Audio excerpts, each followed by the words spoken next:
Hello, my name is Stanley William Hathaway, and my play is March 9, 1965. And if you're interested in learning more about my play, please watch this video. I fell in love with theater. I think as a kid, dance, um, I think started it all. I was always able to move well, even as a kid, and probably moved better than some teenagers I were. Well, my sister, her friends, couple of years older, and I remember her playing music and encouraging me to dance, and my family encouraging me to dance, and um, and being put on stage to dance early on, and my family did not know what to do with me basically as far as the creative, because I don't think they were not really interested in that, and so I as far as acting, the acting came later. Um, the acting came well basically when I was in college. I just started taking some acting classes, and when I graduated from college, I went to HB Studio, studied there for a while, and I'm glad I did. It gave me a quite a foundation, and yeah, I studied there for a while, and then I started going out on auditions. Got a couple of things, and continued to study. And then then I started taking formal dance classes, and trying to do that, the two of those things at the same time became a bit much. But yeah, it's important for actors to know how to move, and so it gives you a comfortability to be comfortable with your body and all. And yeah, but the start was basically just being pushed out to dance at family gatherings and parties and stuff like that. But the acting came later. Yeah. And as far as the playwriting came about after when I saw that I was not making money as an actor, and I didn't want to leave the creative world, so I started writing, and I've been writing ever since, and I've been writing for like 20 years now. It's yeah, it's taken some time to get some recognition, but baby steps, baby steps. I mean, really starting from ground zero, and people are starting to take notice. So I got into this new Works virtual festival, so which is quite a platform. The playwriting format, to first get the idea, and then to put it down on paper, and then to get the actors to remove it from the paper and create. Because I did not make it as a working actor, and I was a good actor, I have to say, even if I do say so myself. I knew what was needed in the writing, so and I'm a slow writer too, which I think is good, but well, I feel I think early on I rushed things, but I noticed like as time has gone on, I really take time and really spend time and really put myself in the mindset of characters to create. Well, you're creating a human being, so to really take the time. But I do enjoy the writing process, and the time that it takes. It takes a lot of time, but I think you must take that time because you're creating a world, for people to go with you, to take this ride with you. You have to really yeah, you have to take the time, and you have to understand the circumstances that you have created, and as far as dialogue, as of late, I what I have been doing, really taking time with dialogue. I mean, saying a word at a time. I listen to other playwrights talk about the creation of dialogue and how to deal with it. Trying to make it sound as natural as possible. And it's just going over and over and over, over it to the point where when it comes out of the actor's mouth, it sounds natural. And that takes time.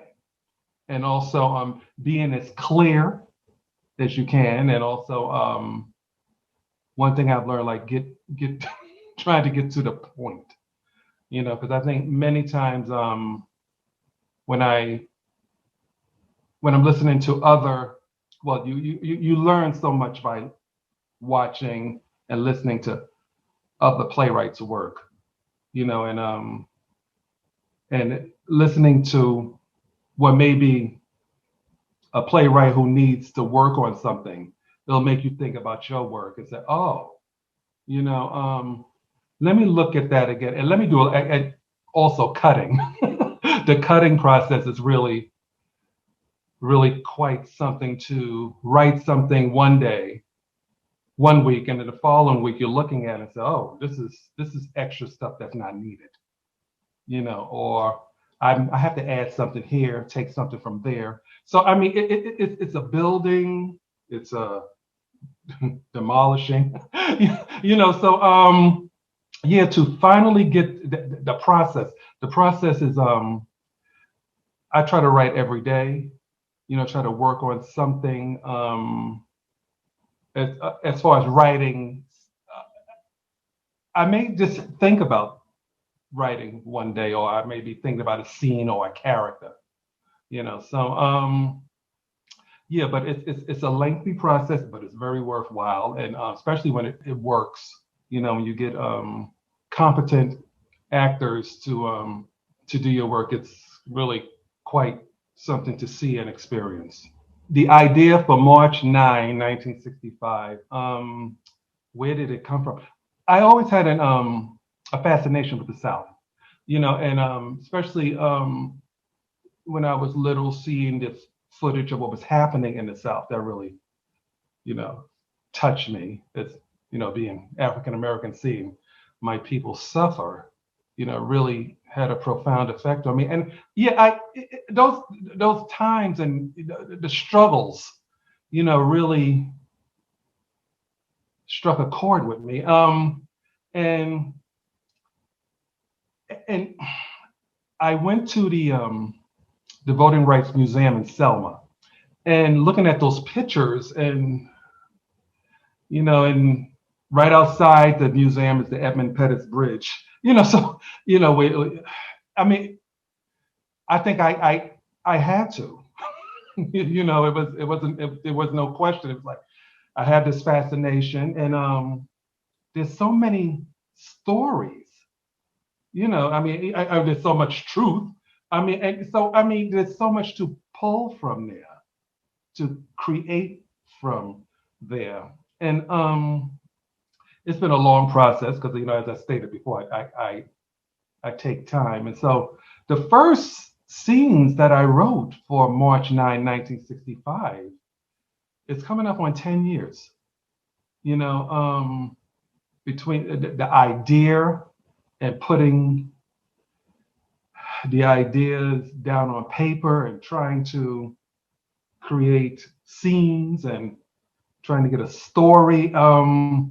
Because at first I was just writing a lot of scenes. It's also my first play, so I really didn't know how to put a play together. My later plays are easier to write, but I'm still working on March 9. The draft in the New Works Virtual Festival is the fourth draft, and I learned so much from the reading of the fourth draft that I'm going to continue to work on it. For the fifth draft, I'm taking a whole new approach, because I really, when I was just putting scenes together, to tell you the truth. I did not know how to put a play together, and so it's I'm still learning, and well, in order to put a play together, you have to think of a beginning, a middle, and an end, and you have to think about your main characters. Who are your main characters? What is their story going to be? How are they going to be different between the beginning and the end? So I wasn't thinking that. I was just putting scenes together. So it's I mean I'm at draft 4 and going into draft 5, and so now I have a different. I have my the playwright's hat on. So I'm still working on March 9. But the second play was easier to write. The third play was easier. And I'm coming up on finishing my fourth full-length play. So but March 9, first play, like I didn't really know how to write plays. But I mean it's been quite an experience. The main characters in March 9, well, there are 4 main characters, 2 brothers, and there's a brother and a sister. The 2 brothers are white males, and they're both in law enforcement. And the other 2 characters are siblings, a brother and a sister.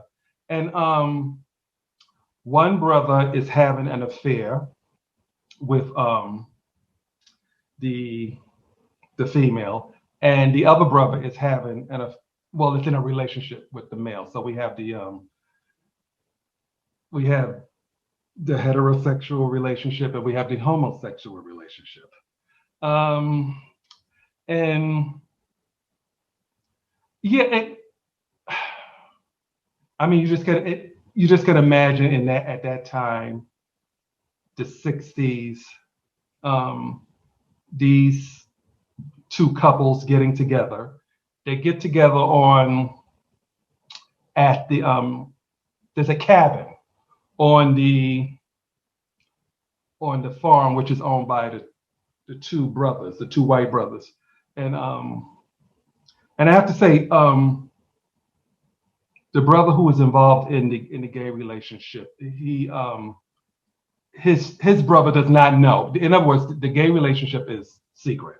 So whereas the gay brother, or even then I can't say the gay brother, but anyway, he is aware of his brother in a relationship with this black woman.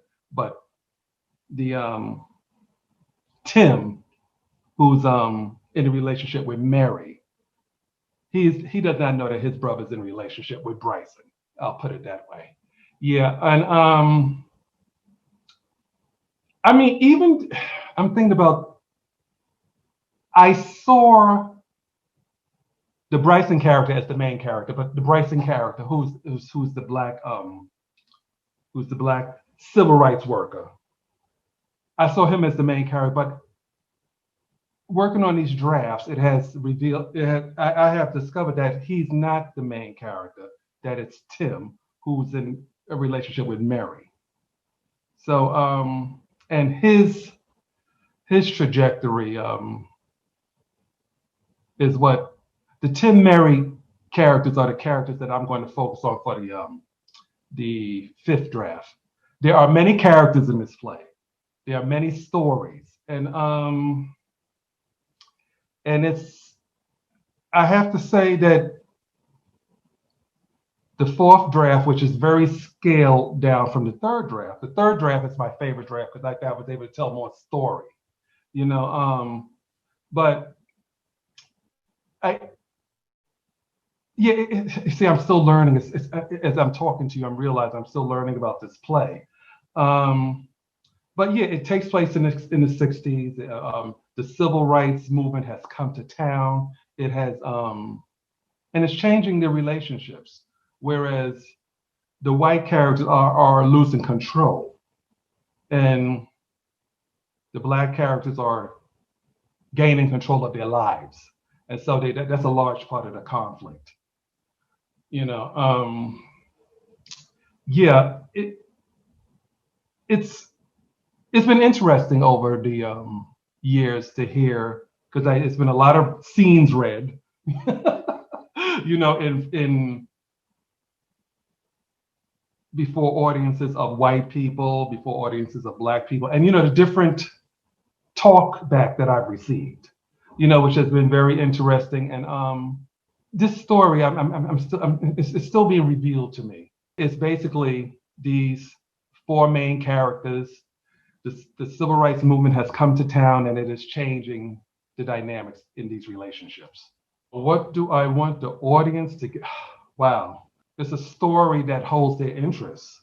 When I started writing this piece, I became a little worried at one point because this was before when I heard that they were doing the movie Selma, and so I was a little worried. I said, "Oh boy, I hope my play doesn't have any, people don't find any parallels." Which the movie concentrated on Dr. King, which was good. So, but I got to a point where I was like, would this period piece be of interest?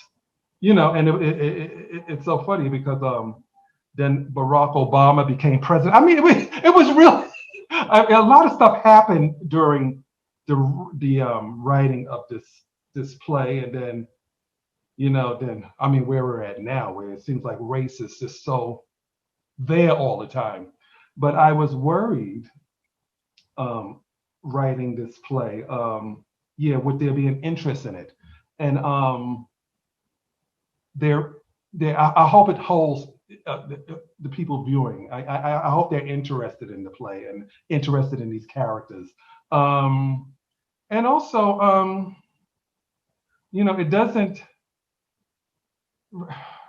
Race is so complicated in this country, and I mean, it just seems like we always think we get away from it, but it always comes back because it's always there. But I'm hoping that people, like the story, and they walk away maybe thinking about some things, thinking about themselves. Because we all process race differently, so people walk away thinking and maybe having a dialogue. That's what I hope. Yes. Oh, what am I looking forward to from this festival? Well, I've watched a couple of the readings and very good plays. Very good plays. And this is quite a platform. And so meeting people, networking, the business part of it. So I'm just hoping that this could be this is a platform where people can discover me, and possibly something come out of it. You have to think business. I mean, I enjoy doing this, but I would like to be able to, make a living at it. So that's what I'm thinking about. Like what could possibly happen, and keeping my fingers crossed. Just watching, hoping something comes of it. Well, the festival was thought of by these producers to raise money for the Actors Fund, which is a wonderful charity. I mean, there's so many people who are struggling now, and because of the situation we're in, and to help people, who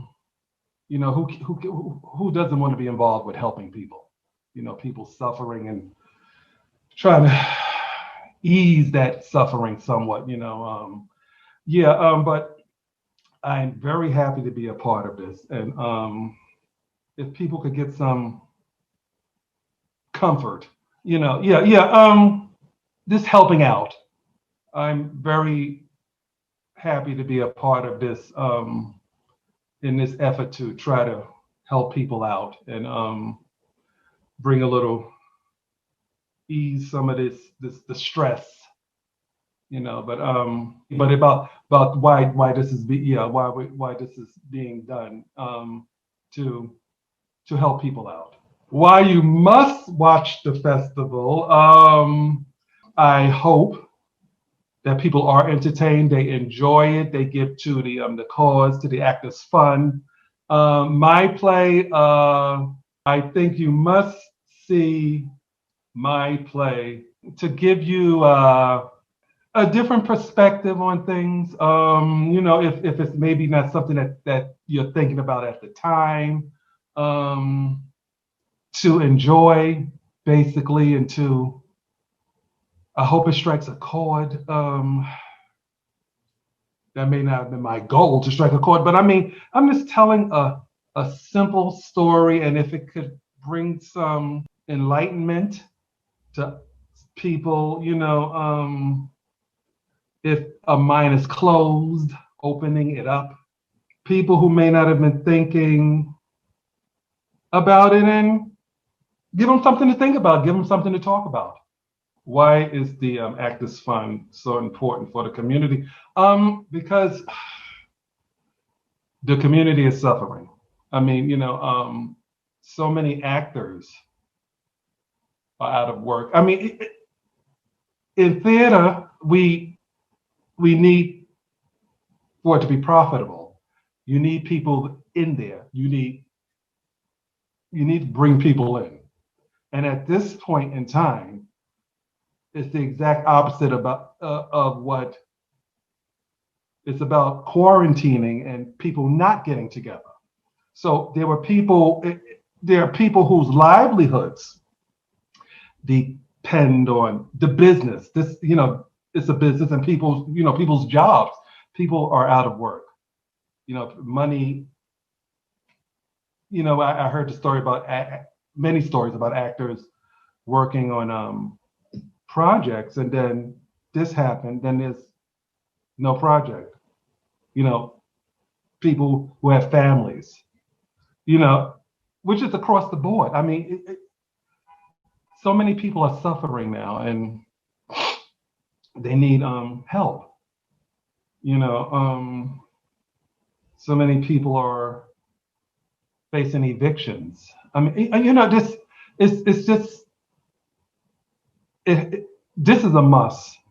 To help people.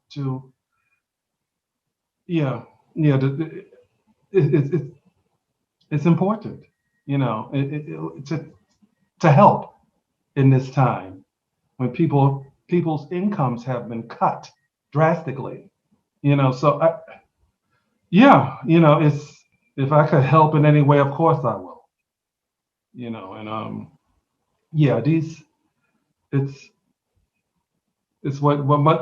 it's what must be done to help. Watching the actors read my play. I mean, I was so in playwriter's mode.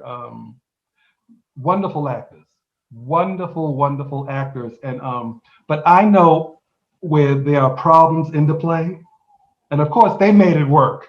But there are certain parts where I'm like, that beat is just a little. It's too bumpy in there, But I say it's not the actors. The actors did a wonderful job. I want to say those actors are just wonderful. But I think being a playwright, I'm a little anal. so like someone may not see it, someone may look at it and say that's not a problem. But I just feel like that has to be a little smoother in there, So but watching them was just remarkable. It was remarkable, what they did with it, and they elevated it, So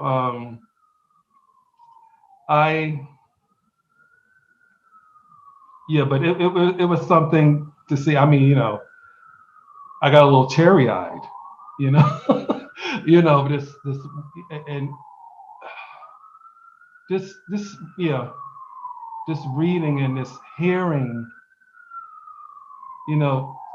characters who I've lived with for a while now, hearing them brought to life and hearing them done well. And it was very exciting, yeah. And if you enjoyed this conversation, this discussion, my name is Stanley Hathaway. I'm the playwright of March 9, 1965, and go to the Actors Fund website and learn more about my play and the other playwrights there, and we'll be glad to see you.